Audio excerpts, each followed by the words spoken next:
The Bible calls us to do some tough things, such as love our enemies. But what will help us do that?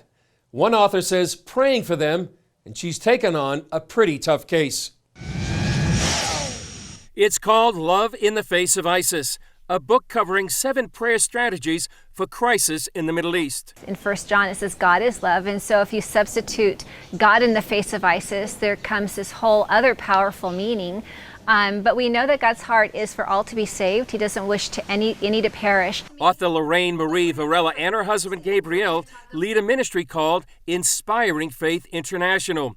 She says her book is about carrying God's heart into conflict. Jesus spoke about loving your enemies. What does that look like? It's easy for us to say that when we're sitting in the West from our comfortable homes and churches to love our enemies, but when we're confronted with such a violent group, it really changes the dynamics of how we need to respond. Varela adds that first response must be prayer. I had a vision of being seated in heaven looking at the earth from God's perspective, and I knew that that was a prayer directive. When we pray, we realign our thoughts and our attitudes, our perspective, our eyesight, our vision with what He's saying and doing. And then we change, and then we come into alignment to release His strategies and directives over a situation. In her book, she lays out the strategies. The Lord showed me that through His covenant names, we can release strategy.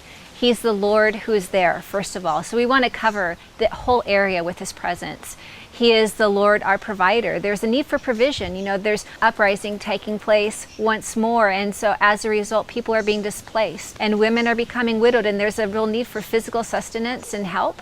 So there were 7 different covenant names of God that He led me through to release His love over the situation, over people. Those names include the presence, the armies and protection of God, as well as perseverance for the people of God, and provision, healing, and peace of God. What I love about the book is that 1, it awakens people's hearts for the situation in the Middle East, but 2, it awakens their hearts to what God's purposes is over them and their families and their own life situations. So all of those covenant names of God, they're applicable no matter where you live and what your situation is. Varela sees it as a boomerang effect. When we pray for the needs of others, God brings that blessing back to us. And so if I want to pray for His presence to be very real in the Middle East, and I'm dedicating my time to doing that, He's then bringing His presence back on my home and my family. A film version of the book based on real-life stories is also in development.